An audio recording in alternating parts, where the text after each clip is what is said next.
Sorry, son, you're fired. And we talk about the spookiest gimmicks ever in the history of wrestling. It's just another effing podcast, season 2. Yeah, let me figure that out.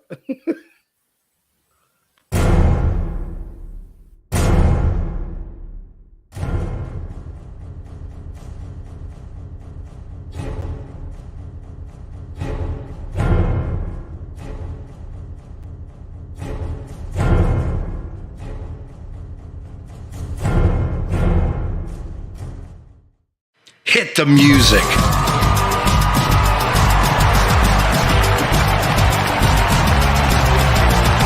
Coming to you live from the effing Worldwide Media Studios, located in parts unknown. It's just another effing podcast.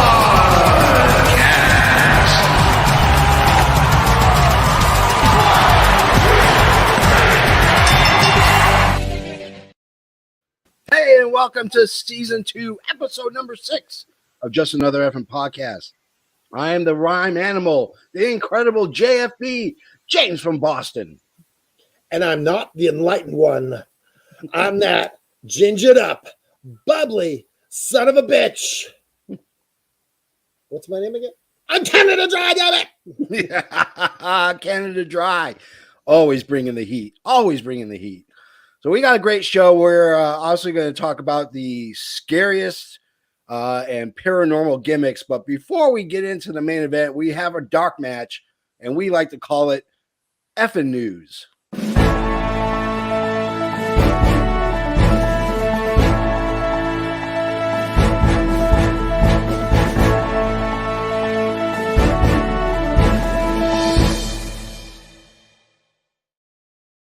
Dun, dun, dun, dun. The news of last week. Hello, everybody. So some congratulations are going to go out. Hold on. Yeah, explain this logo up top there. What's going on here? Right. So we have a sister podcast called Wrestling with the Paranormal that Canada Dry does on Saturday nights. And they talk about, weird paranormal ghosts, men in black, all that crazy stuff.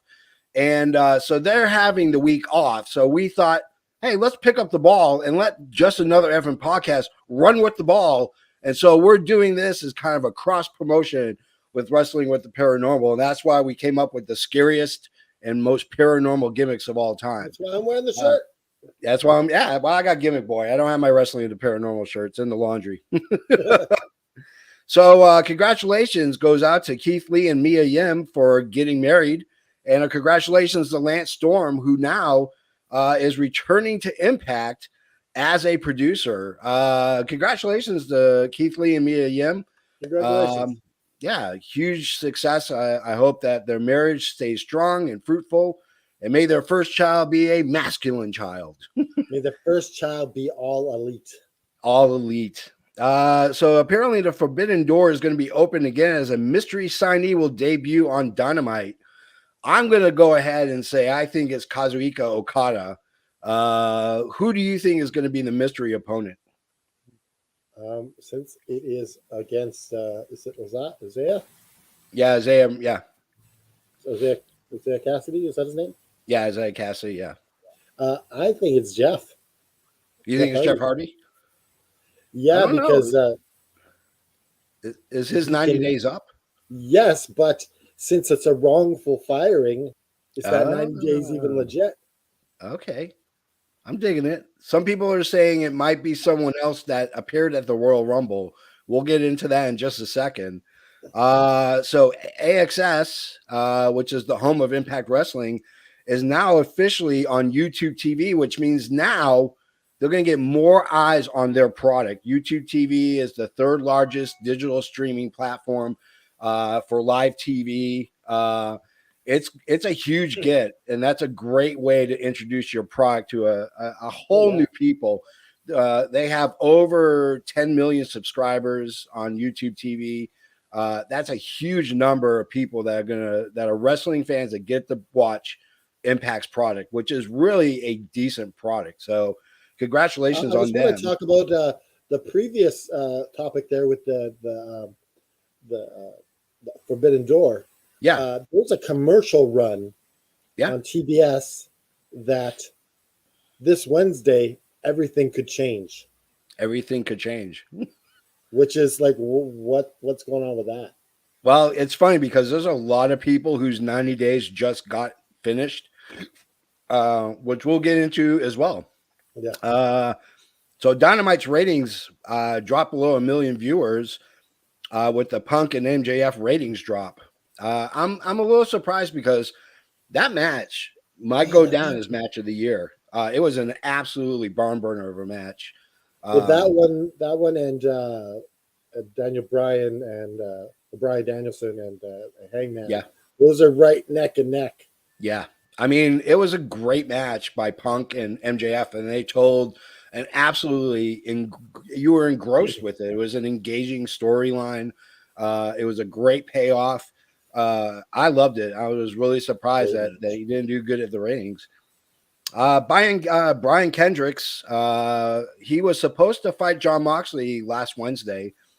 Some videos and tweets resurfaced about his thoughts on the Holocaust and Sandy Hook and 9/11 being fake. And went ahead and was replaced on the card with I don't remember who Jon Moxley fought. It was Yuta. Yeah. Yuta. Yeah. It doesn't matter. Moxley was going to win for all those in prediction leagues. He has come out since apologizing. I think it's more of apologizing that he got caught and all that stuff resurfaced. Well, the funny thing is he apologized, but said that was never my belief. Like, well, come on, at least own your shit once you apologize. What's the point of apologizing if you don't own your shit? You say, I've come out as a better person as a result, and I'm not that person anymore. Just say that. Yeah, own it. Own it, own it, own it. Beyond the 90 days. So here are some of the people who are actually now officially free agents allowed to sign with any promotion that they want to. Just a few: Karrion Kross, Keith Lee, Davey Boy Smith Jr., Mia Yim are just a few. Scarlett Bordeaux is another one that are free to sign. So that's an interesting number of people that possibly could be that forbidden door, so to speak. But the way I'm seeing it, when he's talking about the forbidden door, it's someone who's already wrestling with another promotion. The weird thing is he's like, and they're going to slam it shut. Yeah. On their old job. So it's like, is that really? That's not really our idea of a forbidden door. Yeah, it's not. So Nia Jax was on Renee Paquette's podcast this week. She talked about her WWE exit. And her decision to go with no vaccine. I have a feeling the no vaccine is what played the part in it. What are your thoughts? My thoughts.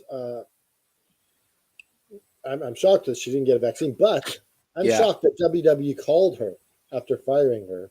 Yeah, asked her to come back for the Royal Rumble. And she's like, "Hell no! Like, you're not giving me anything. You're already paying me." So yeah, it's ridiculous. So the Ring of Honor's Hall of Fame first inductees are going to be the tag team, the Briscoes. So congratulations to the realest boys in the room. The Briscoes are officially the first entrants into the Ring of Honor Hall of Fame. And last but not least, let's talk about Shayna Mack, because that has been some of the biggest news that's come out. Shayna Mack was showed up at the Royal Rumble, and then a couple of days later was ceremoniously fired by his dad and sent packing. We wish you good luck in your future endeavors, Mr. McMahon. Apparently, it had to do with a huge mix-up at the Royal Rumble. He actually switched numbers with Randy Orton, which pissed off Randy Orton. He came up with a storyline that he wanted to headline both the Elimination Chamber and WrestleMania. So what kind of shock value would it be if Tony Khan hired Shane McMahon to show up in AEW? What if it's a con job by WWE to try and get Shane McMahon in there to sabotage things? Yeah, I mean, apparently he was very disruptive. The reports are that the Yes, but this is relationship coming between from WWE's side, right? yeah, and Uh, according to Fightful.com, they said that the relationship has been strained for a lot of years between Vince and Shane. Um, the other stuff that's been coming out is he wanted to be at a number that would highlight him the best, and even thought and voiced his opinion. He wanted to be the first entrant out. Um, yeah, I mean, here's the thing: he draws and he gets a pop anytime that yeah. music hits, but he punches and kicks. That's really about it. I Oh, mean, his punches are horrible. oh, they're the worst. Yeah, it's the worst punches I've ever seen in my entire life. But what someone brought this up in our AFW chat. Yeah, What if Shane was set up to fail and they sabotaged him? I mean, it's very possible. I mean, it's a business, and I think a lot of people kind of get away from the fact that Vince is running a business. He needs to do what's best for the business, and having that kind of friction and backstage, especially even if you're, even if you are the boss's kid, you gotta do what's best for business. At the But end what do of you the think of day, Alex Haney's comment here that this smells like a work? yeah, I mean, a lot of stuff is coming out, and you're right. We could be very well being worked totally by Vince and Shane, which I mean, I wouldn't be surprised. I mean, it Well, he wouldn't said shock that me. about Charlotte and Becky, and I don't think that's a work. Yeah, I think that's a legit shoot. So Yeah, we thought it was a work, but it's holding yeah, out water right now. So yeah. I mean, Becky Lynch went on Stone Cold's podcast on the network and talked about how they used to be friends and talked about it in the past tense. So it makes you, you I'm know, actually worried about Charlotte's health. why is that? I don't know if she's got an eating disorder because she looks so thin. Yeah, she does. She looks a lot more toned than she has previously. But I don't want to say that like as a shame her, but I'm worried about Yeah, her. yeah. There's a vast difference. Even if you look from last year to this year, she looks very different. She looks a lot more lean. She looks a lot more toned. Maybe that's kind of the look that she wants to go with. I'm not sure. I hope Um, she's okay though. yeah, we hope she's okay. Yeah, you don't want anybody ever dealing with eating disorders or anything like Well, that. it's hard being in the public spotlight and deal with all that criticism, like It is. It's not easy. It's not easy being famous when you have especially in people on. wrestling.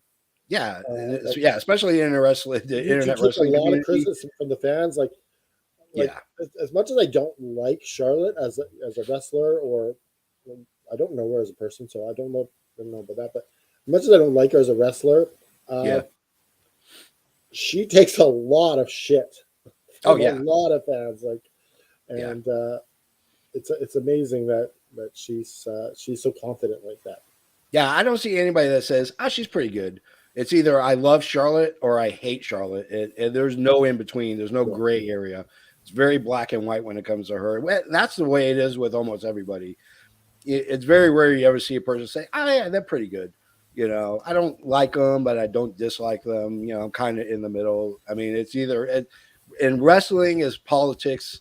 There's one side, and then there's the opposing side. So, Yeah. all right, well, that's our news, and now let's get into our spooky main Wait, event. What? are you giving away the prize today? You know what? No, because my iPad is dead, so we're gonna do it next week. Okay, sorry about that, guys. Yeah, my iPad died this morning. I totally forgot to plug it in overnight. So let's get to our main event. Gentlemen, this is the main event of the evening. Oh man, $1 million. What a $1 million IMRA. So let's get to our topic. We were kind of wondering which way we were going to go when Canada Dry said, "Hey, we're skipping wrestling with the paranormal this week." He suggested, "Why don't we do something to kind of tie in?" I know Joseph Graham, trust me. Joseph wanted the prize. Yeah, damn freaking iPads, like should never. It's never charged. I don't know what the deal is. I plug it in every other day. Maybe it's time to get a new iPad. I don't know. Maybe we'll do a special half-hour episode before Dynamite this week. Oh, we could do that. Yeah, you know what? This Wednesday night, we will go ahead and give away the prize. And Joseph, just because you brought up the false advertising, I'll give you 2 chances to win. How's that sound? Ooh, an extra. An extra one. I know. Hey, I understand. Technology sucks. I mean, sometimes it works, sometimes it doesn't. It's a crapshoot. So. All right, so when Canada Dry talked about, not having a wrestling with the paranormal, he suggested, we should do something that kind of tie it in together. And I said, you know what? Sounds great. Yeah, scary paranormal gimmicks. And honestly, it did not take us long to come up with this list. And there's more people that are out there. I want to give a shout out to my boy JFB for creating that Wrestling with the Paranormal logo that's on the shirt. That's that's so prominent. Is that not a sexy logo? That's so beautiful. And there's like little hidden things, like there's like a giant alien head in there. And yep. It's freaking smooth. I love it, man. As soon as I saw that, I'm like, that's got to be the logo. So yeah, Joseph Graham just giving you a hard time. It's all good. Now I'm going to give you 2 chances, Joseph, because you called us out on it. So you're going to get 2 chances. Don't deny the second chance, because the shirt we're giving away is a pretty cool shirt. So, all right, so let's get into our top 10.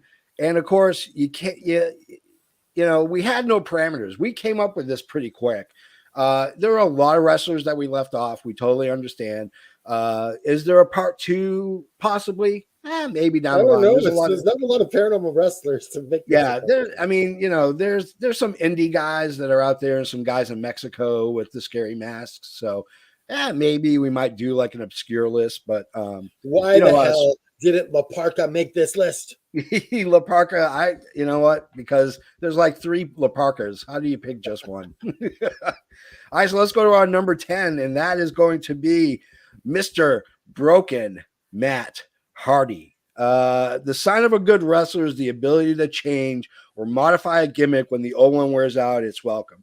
Matt Hardy did this a few years back at Impact by creating the often reincarnated Broken Matt Hardy.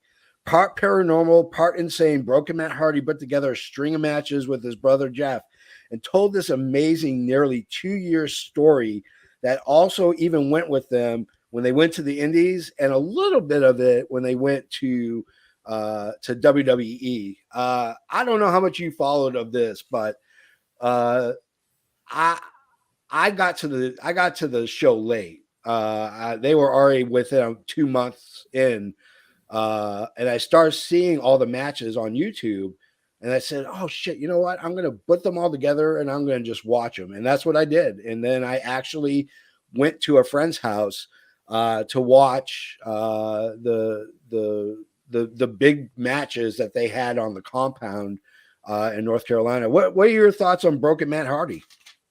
You came late. I came really late because I wasn't aware of him until he was Woken Matt Hardy in WWE. Yeah, and I actually love that tag team with him and Bray. Yeah, I thought they could have really pushed them further, but they didn't. Yeah. And then coming to AEW. I think they should have stuck with that paranormal story where they had him floating at the beginning. I think they shouldn't have covered it up. I think should have just ran with it, where he teleported. They didn't need to cover that up. It's brilliant. Yeah, it was. I mean, the Impact storyline, and then the fact that they took those characters and they brought them to the indie scene. They brought them to Ring of Honor. They brought them to like Pro Wrestling Guerrilla, stuff like that. It was amazing. I mean, and he stayed in character on podcasts, on news interviews when it really hit and people were really paying attention to it. I mean, he stayed in character. I love some of his I guess Matt Hardy isms. Yeah. Like the Bucks of Youth. Yes. Just It was the way he it was delivers always something different with him. I knew you'd come. I think that's what he's going to say to Jeff. Yeah, I think it'd be awesome. I don't know if he's going to break out the. I don't know if you saw his video on Twitter. Oh, I haven't. But he is hinting at Broken Matt Hardy return. Oh, and I think his brother's coming soon, so he's hinting at that. I think it'd be interesting if Andrade turned on him, and that's what broke him. And another thing is, he is very vital into the creation of the Fiend, because if he doesn't throw Bray Wyatt into the sea of forgetfulness, we would never have gotten the Fiend. Yeah. Interesting, because I have a feeling the Fiend might be on this list. I don't know. He might be. We'll have to find out. Let's go to our number 9. The Boogeyman. There are some gimmicks so over the top they sink or they soar. Martin Wright came out with a bang as the Boogeyman, a face that would come out and attack when his name was said. Wearing red and black and yellow face paint, he dressed like this crazy, like voodoo priest with a large clock and tone, would frequently sing nursery rhymes, and his catchphrase, "I'm the Boogeyman and I'm coming to get ya." He also ate shoot worms. So let's talk about the Boogeyman, Mr. Wright. I mean, holy cow. It was nightmare inducing. And the worms, ew, that just made me sick. So this guy, he didn't even have that long of a run. No. But it is so memorable. Yeah. Imagine if they had given him a push. Yeah. What this gimmick could have done. Yeah. I don't know if Vince McMahon was a big fan of this or not. It seems like he wasn't. But yeah, I mean, it was always hit and miss with him. I mean, he had some decent matches, but it was a lot of backstage and on location vignettes, that really kind of sold the gimmick. You didn't get a lot of ring work. Were they real worms? Oh yeah, those are shoot worms. Those are real worms. As Bruce Pritchard would say, they got them from Worms R Us.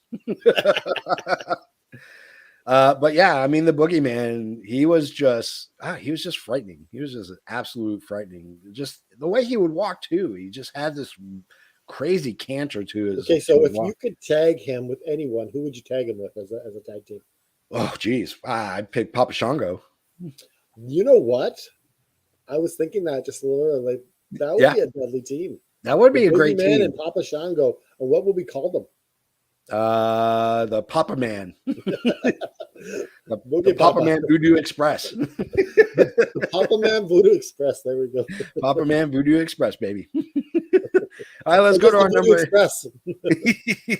Let's go to our number 8, and that is going to be, of course, Danhausen. Shit out of me. We've talked about this last week, and we'll reiterate some of it. This Listhausen would feel empty and pathetic if it didn't have the very good, very evil Danhausen. His makeup is a total homage to the character Captain Howdy, aka Panzuzu from the movie The Exorcist. His self-proclamation of being around for thousands of years and oddly collects his opponent's teeth in a mason jar. The sky's the limit now that he's with a major promotion. You know what? Listen, we've talked about this. We talked about him exhaustively last week when we were doing face paints and masks. There are people who love this guy and they love his gimmick, and there are people who absolutely hate his gimmick. I love the fact that he comes out to the Pee Wee Herman tequila song. And that's how, when they yell tequila, he kicks his opponent. And that's his finishing move. I don't know if it's going to stay in AEW, but holy cow, let's wax poetic about Mr. Danhausen. Very nice, very evil. Okay, so is his major thing the curse, the point at it? Is that what he does? He does yes. So just that I love. I'm sending vibes at you. It's a little bit scary, actually, if you think about it. Just like trying to curse you. It's got It's got that old what do they call it, the seance balls or whatever. They got the wagon, gypsy sort of feel. Yeah, yeah. I love the fact that he carries these opponents' teeth. And I think what sold him to AEW outside of the Jericho cruise, where he was interacting with a lot of the AEW stars on that cruise, he kept mentioning about how great it would be to work with Britt Baker because he collects teeth and she can give him more teeth. And so to me, that I think that's what sold Tony Khan on Danhausen. Yes, he's just always thinking like so. Yeah. It would be funny if he just pestering her all the time. Hello. Oh, that'd be hilarious. Danhausen here. We would like if you have any spare teeth that you can give the Danhausen so I can make some more monies.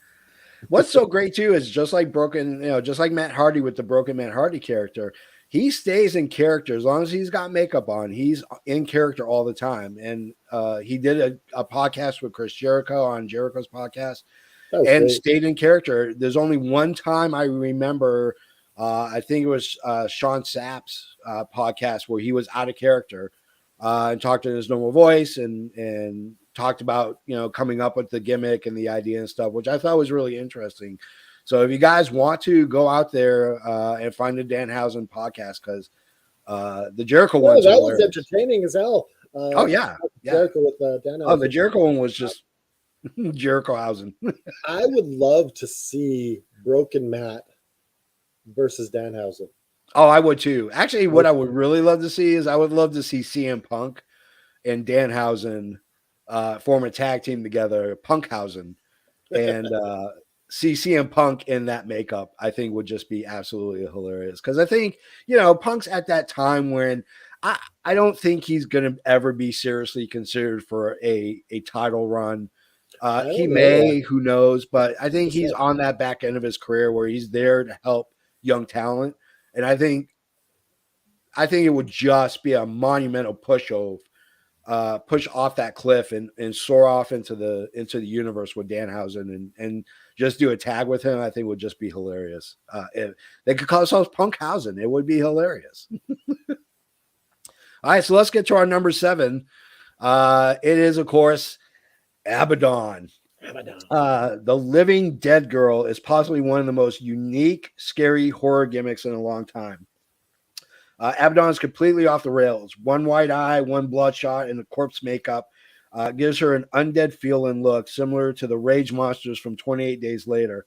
Add the entrance where she crawls on all fours, shrieks, and spills blood out of her mouth. It gives the character 3 dimensions. You also have to love that she likes biting her characters. To me, it just adds class. Les, what do you think about Abaddon at number 7? Okay, so I have some little insider information on Abaddon. Okay. Natalia Markova chats to me once in a while. And she said that Abaddon is just a very, very, very sweet person. Oh, yeah. One of her favorite persons to work with, Natalia said she loves to wrestle with Abaddon any chance she gets. The thing I notice is that this gimmick makes her. Yeah. Without this gimmick, I don't know if she's signed by AEW. I don't think so either. I think I think it's the gimmick that sells her to people. A lot of people don't like her, but I love it. I think it's a great gimmick. I think she's not a bad wrestler. I think she's actually a pretty good wrestler. She's got some stiff moves that obviously, she's green. I mean, she's not been wrestling for very long. So, I mean, who knows? I mean, give her we about haven't another. Seen her a lot lately. Yeah. Often you wonder, are they back training, getting better?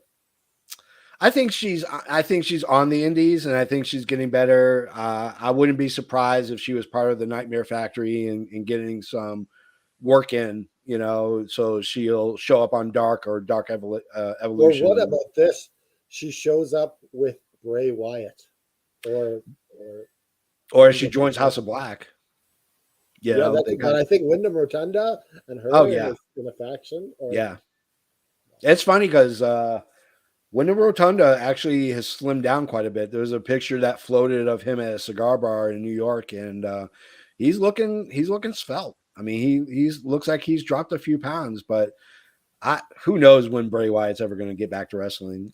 I think he's enjoying not wrestling right now more than he is wrestling on a full-time schedule. And when he finally shows up on TV, it's going to be the biggest pop ever. Yeah, absolutely. Absolutely. So that's our number 7, Miss Abaddon, the Living Dead girl. Brings us to our number 6. Number 6, of course, is the Demon, Finn Balor. Balor has an amazing resume, attaining the highest heights of professional wrestling, be it in Europe or Japan. He's been a top guy. One of the best little guys. He fights with heart and determination. However, sometimes you got to go that extra yard. You got to get into another gear, and you have to dive deep inside. And inside Balor lives this demon. He's a monster with huge jaws, amazing energy, violence, and this demon is exactly that.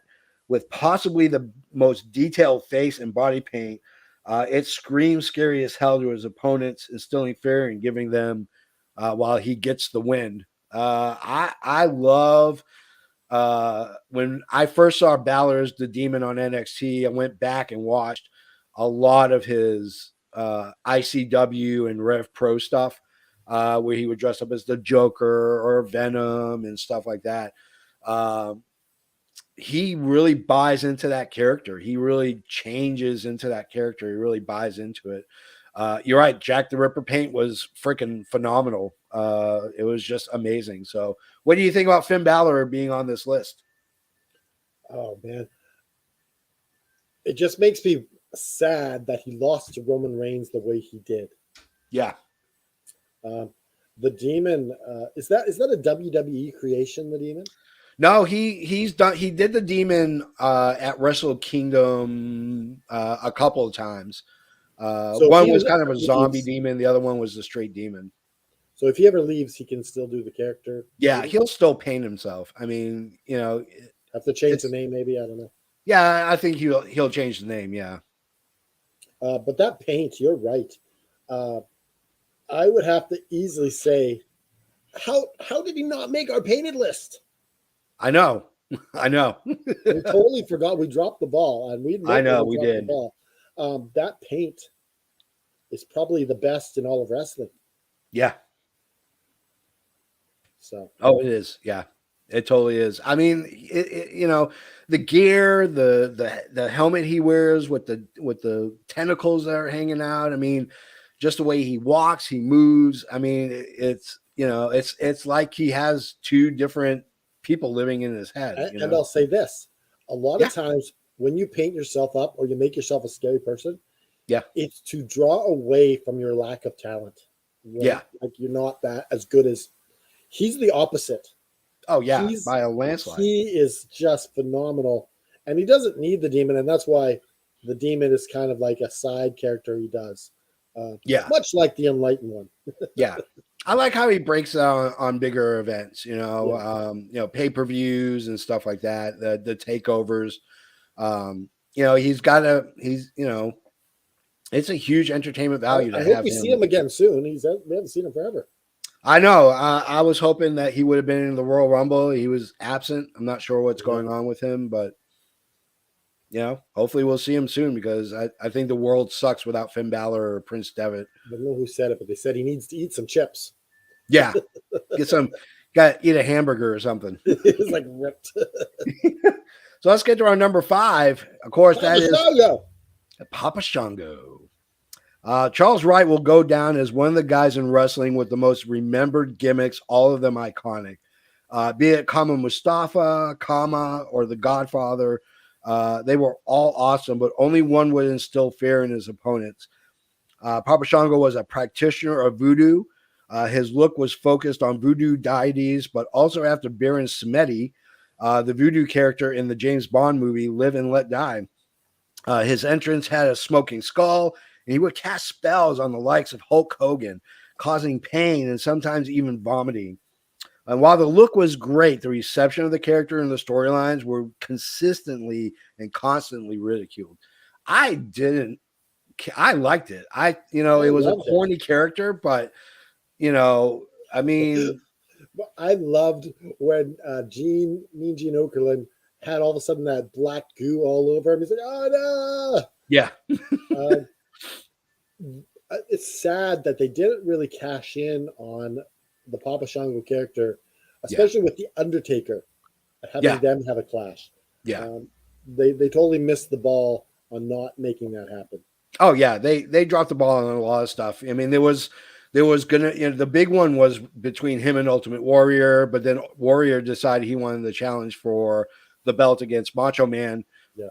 And so they kind of took that feud and they tossed it, and I mean, that could have been a great way. He could have had control the Ultimate Warrior with a voodoo doll, I would say the only gimmick this guy didn't do that he, no one could have done anything good with it was the Yeah. Good Father. Yeah, I mean, to go away from from being a pimp and with all his hoes to being the good father. I mean, he's a Hall of Famer for very good reason. Was he the greatest wrestler of all time? Not even close. I wouldn't even put him in my top 20. But if we're talking like top 5 gimmicks of all time, he's 2 out of the 5 at least. He Papa nailed Shango his gimmicks and every Godfather. time. Like, Yeah. he ran with what he was given. Yeah, and he did a great job, and it's a deserving right for him to be in the Hall of Fame. That's Papa Shango. So let's go to our number 4. We talked about him before.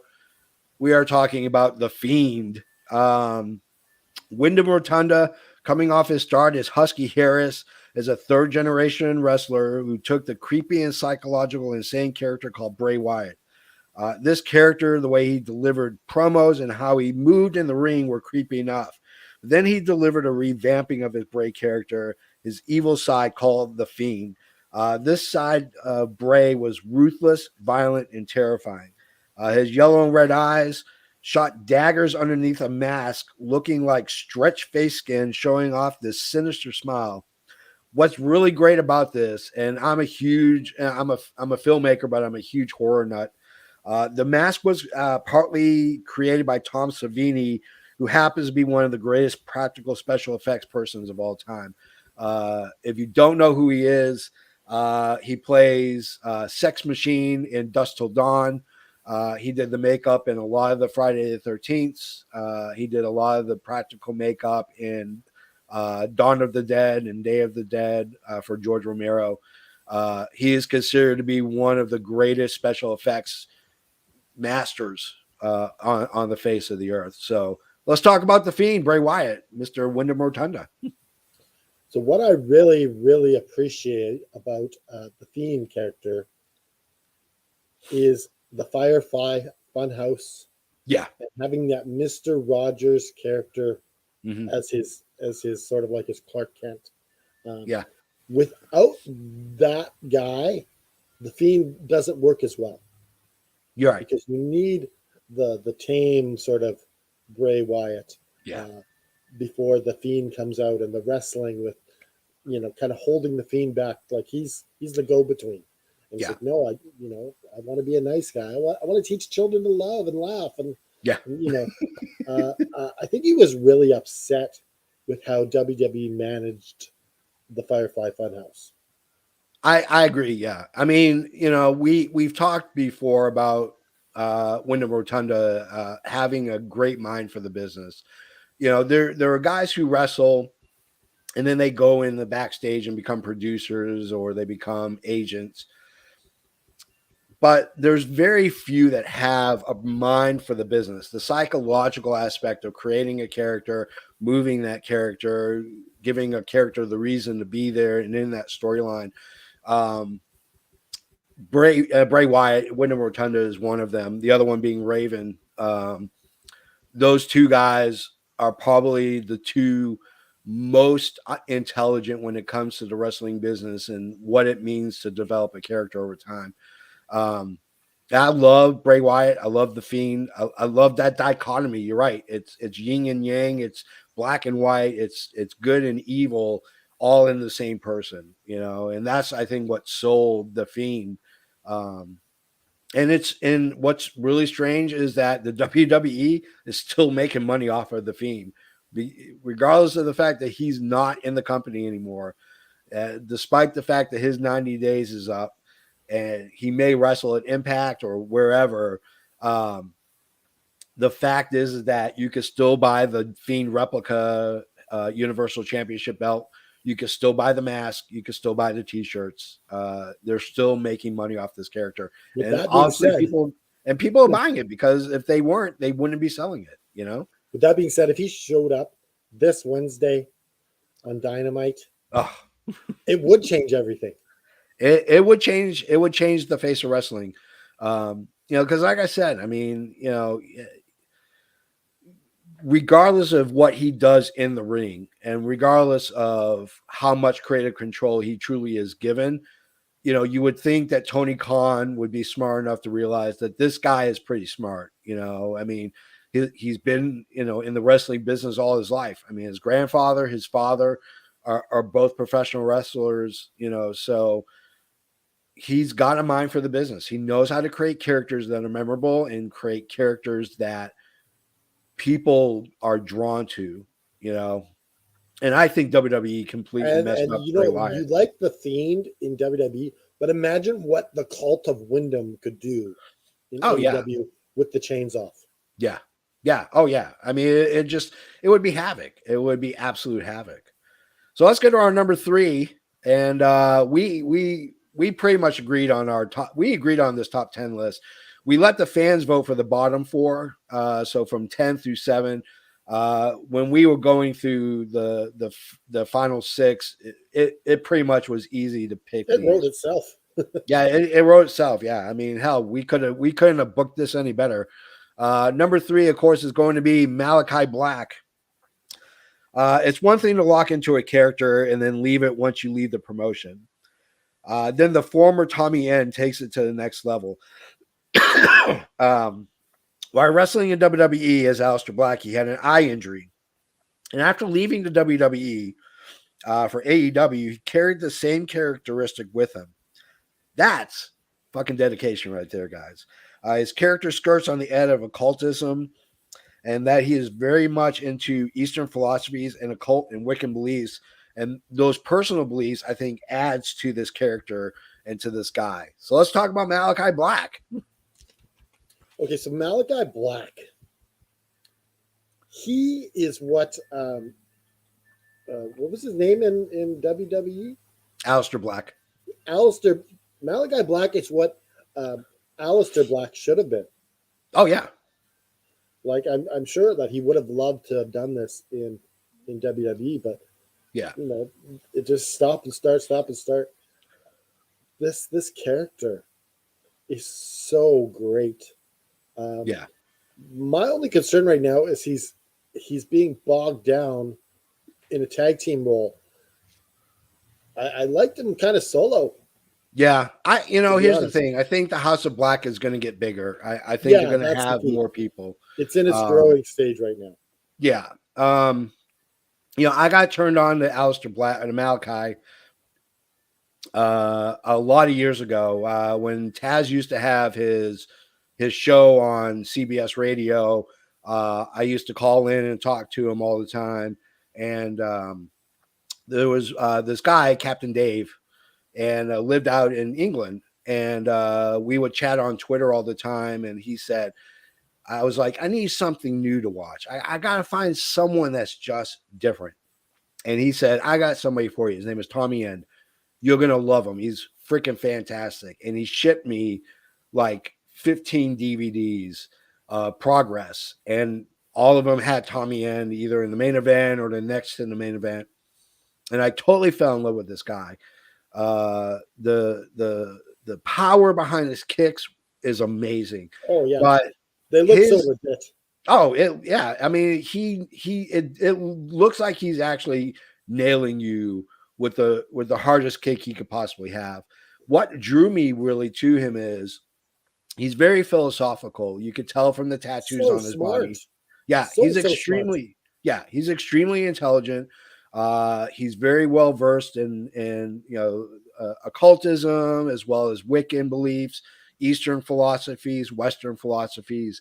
There's not anything that this guy hasn't learned or read about. And that adds to the character. And that's what he's brought to Malachi Black. And I think that's what the WWE did not want to touch. And I think that's why he failed in WWE. Okay, so if I could book him in any match in AEW right now, let's say a pay-per-view. Yeah. I'm booking him against CM Punk.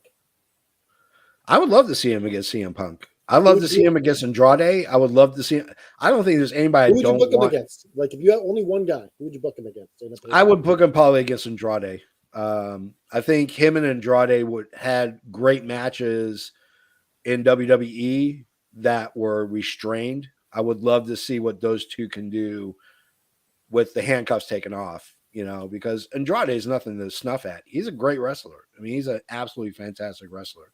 And even Bryan Danielson, that would be a good feud as well. Oh, that'd be a great feud. Yeah. Punk would be a good feud to have. Like I said, I think, I like Brody King. I've been a Brody King fan for quite a while. I like Brody King in the House of Black. I think they need about another 2 more members. I think Julia Hart would be a great addition, or Abaddon and maybe I totally thought Pac was joining, and I thought that would have been perfect. I was like, oh God, he's gonna turn on Penta and join House of Black, but he didn't. But they teased us with that. We thought he was part of the House of Black. Yeah, absolutely.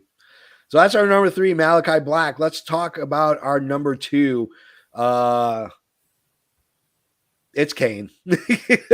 Kane. It's Kane. Glenn Jacobs was a journeyman who was saddled with the weakest and shittiest and worst gimmicks Vince had ever came up. He was Fake Diesel. That's shitty. He was Dr. Yankum, DDS, the demented dentist. That sucked.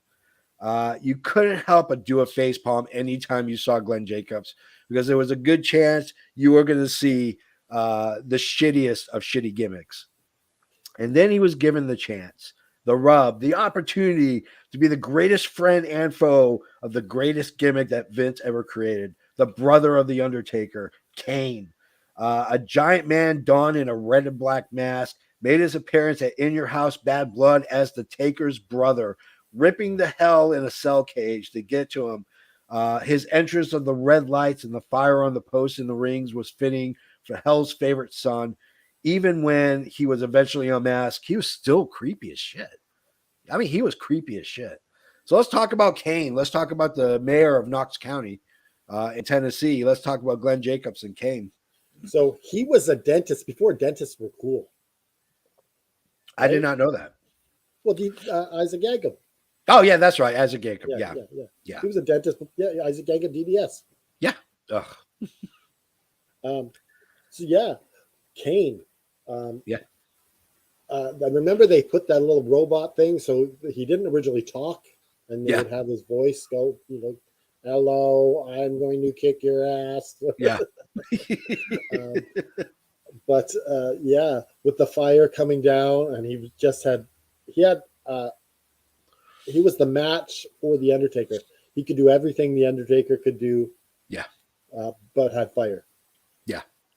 I mean, the storyline was great. Paul Bearer siding with Kane, the Brothers of Destruction, his tag team partners. Then they break up and fight each other, and they get back together again.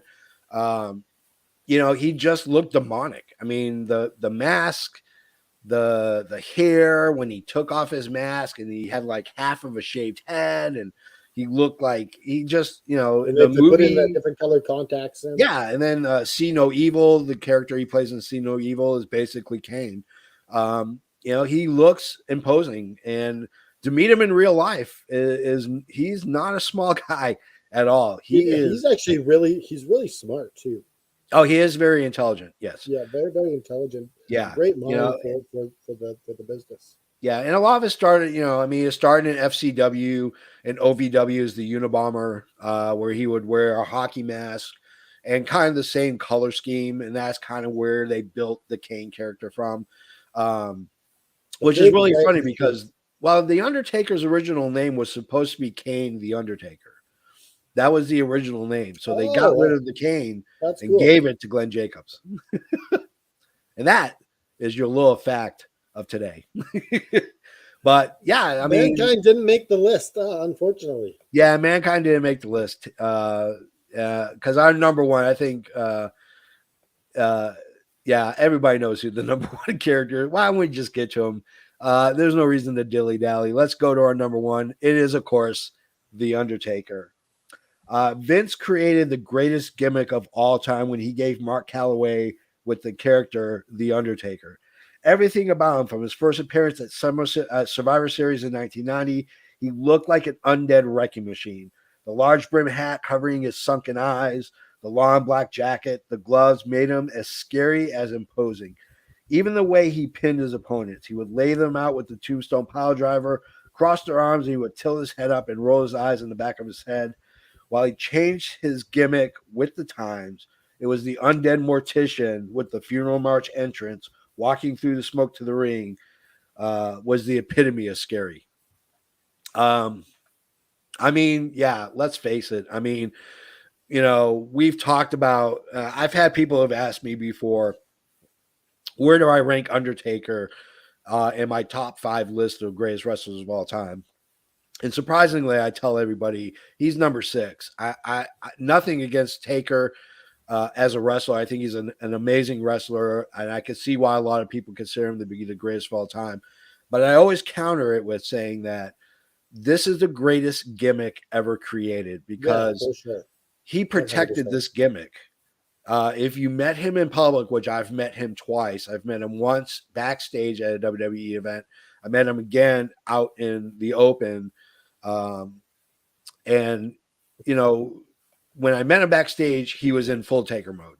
When I met him at Best Buy, he was just Mark Calloway. You know, we knew who he was. I mean, when you're 6'10", 6'11", and you look like, you know, you're about to open up a gate of hell in a store, you know who he is. But he played it cool. But most of the time he played it to close to the vest as the Undertaker. So let's wax poetic about Mr. Calloway. You know, to go from probably the shittiest gimmick he's ever had, yeah, to the best gimmick of all time. Yeah. Like, what are the WCW people thinking? Mean Mark. What the hell? It's like anyone can come up with Mark that. Like, Mean Mark. Was it Calloway or Callis? It was Callis. Yeah, it was Mean Mark Callis. Mean Mark Callis. Like, yeah, you didn't even even his last name. Well, instead of Calloway, we'll go with Callis. Yeah. Come on. That's probably the shittiest gimmick of all time. Like, yeah, to have a guy of his size and stature, and you don't really think enough to come up with a great gimmick.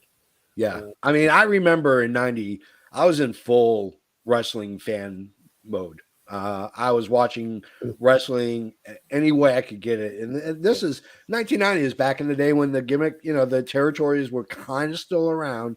You know, a lot of the big ones were gone, but, you know, this was when, you know, Jim Crockett Promotions was still running. This is when Mid-South was still existing. NWA was still existing. And I remember going to my friend's house, and he rented Survivor Series, and I came over. His dad, anytime they had a pay-per-view at the house, he always cooked burgers. So I had a burger, I had my fries, and then here comes Brother Love. And, you know, we're trying to figure out who's Ted DiBiase's tag partner or his teammate for the Survivor Series. And out comes this guy, and I'm like, holy crap, who the hell is this guy? And he just looked like a monster. And he did. I mean, he eliminated Coco Beware. He eliminated another wrestler before he got eliminated. But, I mean, what a stage to get, you know. You hit on something there. Brother Love, they didn't have anyone, I guess, proper to manage him. Yeah. So when they got rid of Brother Love as his manager, and brought in Paul Bearer, that's when it really hit its stride. Yeah. You had the matching manager and Undertaker. Yeah, nothing against Bruce Pritchard and Brother Love. I love Brother Love. Brother Love I don't awesome. like you. but I love you. Yeah. You know, I love Brother Love, but Percy Didn't fit with the Pringle, Undertaker. yeah, Percy Pringle, Paul Bearer, a real life mortician, by the way. What are the He odds to get added, that guy as your manager? oh God, A I real life mean, mortician. he added such a dimension to the Taker. You know, the urn being the source of his Yeah. power, the betrayals, the reuniting, you know, and even in Paul Bearer's death, leading up to the WrestleMania against CM Punk, um, you know, they still played with the urn, you know, and the urn was that source of Uh, power. And I've said it. I've said it before. yeah, Um, when we talked about the Undertaker, he's had so many injuries.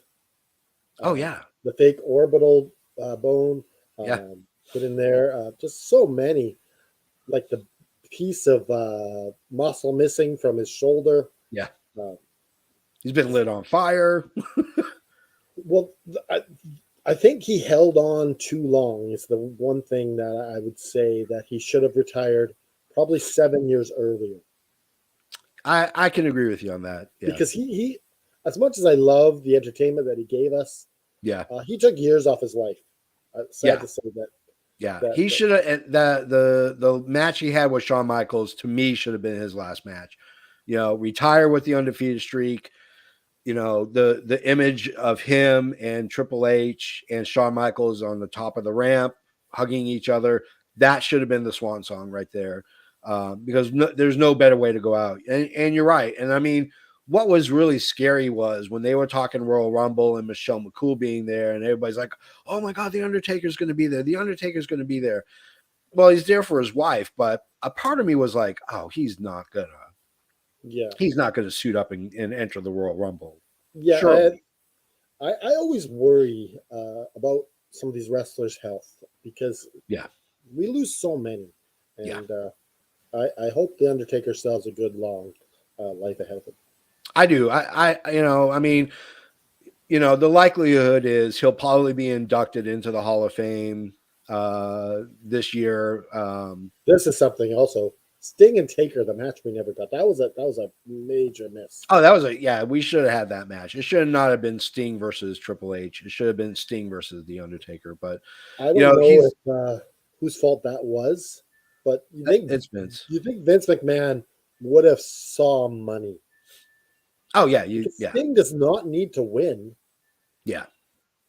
You still But you have know, it's WrestleMania. Undertaker You want to doing it. cram in as many people as you possibly can, and so obviously you had DX versus the NWO, and that nostalgia purposes and nostalgia being, of course. But I think the likelihood is this year we'll see him in the Hall of Fame. You know, my question is going to be who inducts him, and I think it's Glenn Jacobs. I think Glenn Jacobs, the Kane, will come in and will induct Mark into the I know him and Brett were very good friends. And I think that friendship took a little bit of hit over the years. Yeah, they have. I'm sure they have remained friends. I know he's got a lot of he's got a very high opinion of Bret Hart, and Bret Hart's got a very high opinion of the Undertaker. But that's our show. That's our top 10 scariest paranormal gimmicks. You know, did you have any that were honorable mention for you that you could think So of? hard. I guess Mankind, I would say, Yeah, was mentioned by Joseph Graham. I think yeah. that Mankind, not really paranormal, but he was scary. He was scary. Yeah, he was scary as crap. Scary. Like Mine's pulling out Vampiro. their hair. Come on. Oh yeah, when he used to pull out the clunk of hair. I mean, that man just abused himself to no tomorrow. You know, for us, the fans, and that's why Mick Foley You will know always be.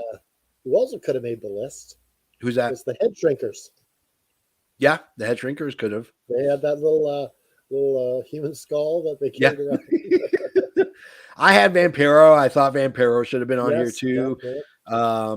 You know, not so much his Lucha Underground run, but which was really great to begin with. But his stuff in Mexico is legendary. The corpse paint on his face, the dreadlocks. I mean, it was pretty awesome. And he was he had some really spooky entrances. Maybe Sting in when he's being lowered with the crow and all that stuff. Maybe Sting. Maybe that's a skirted. That's skirting the line. That's a razor edge pick right there.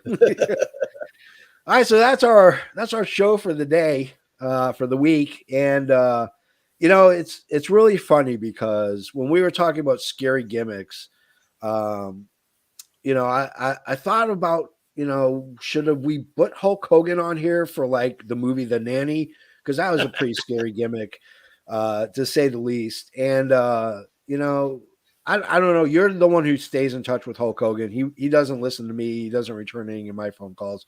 Was he kind of upset that we left him off this list for The Nanny? Ironically enough, Hulk Hogan, he was fine with not being on the show. He's like, you know what? We've made a little bit of peace here. We're at even ground. So me and Hulk Hogan, we're good right now. We're good, surprisingly. So instead of talking about Hulk Hogan, I'm going to say this. Keep on wrestling with the paranormal. Yes, absolutely. Keep on wrestling with paranormal. So you can find us on our website, effingwrestling.com, where you can find all our social media links. You can also find us on Twitter, on Facebook. But if you go to effingwrestling.com, you can find all our social media links. And of course, if you want to buy a shirt, and who doesn't want to buy a shirt? Wrestling with the Paranormal, live in the Gimmick, the Gimmick Boy shirt, the, of course, amazing tribute shirt that we have for Owen Hart. You can find all those and more on our awesome, amazing new shirt this Monday. Yeah, we have a new shirt this Monday. AFW, Do Unto Others, the Golden Rule shirt. Yeah, the goal. Yeah, I love that shirt. I got the sneak peek of it, guys. It is freaking phenomenal. It's going on my list when I do my monthly order. It's going on the list for sure. But you can find all those and more on our store at prowrestlingtees.com/effing wrestling. So I want to bring up, since we're not going to talk about Hulk, I thought maybe what we would do is, normally me and you get together on Wednesday, Thursday, and we kind of hash out the episode for the week. I want to go ahead and put a poll out, and me and you will talk in a little bit about, let's give them 4 options and let the fans decide what our next episode is going to be. And so we'll list 4 on Twitter, and we'll let all our friends and family and fans on Twitter vote for what episode they want to see from the 2 of us, and possibly a third if we can get a decent guest. Because not that we don't have a huge amount of ideas, but I like the idea of having our fans and our friends pick a show for us. So on Wrestling with the Paranormal, we do this every episode. What did you learn from this episode? What was the moral of the story? What did you learn? I'll tell you what I learned. I learned this, that no matter how many shitty gimmicks you're given in life, it only takes one good gimmick to get over. That's what I learned today. And sometimes it involves scaring the pants off of small children. And remember that, kids. Knowledge is power.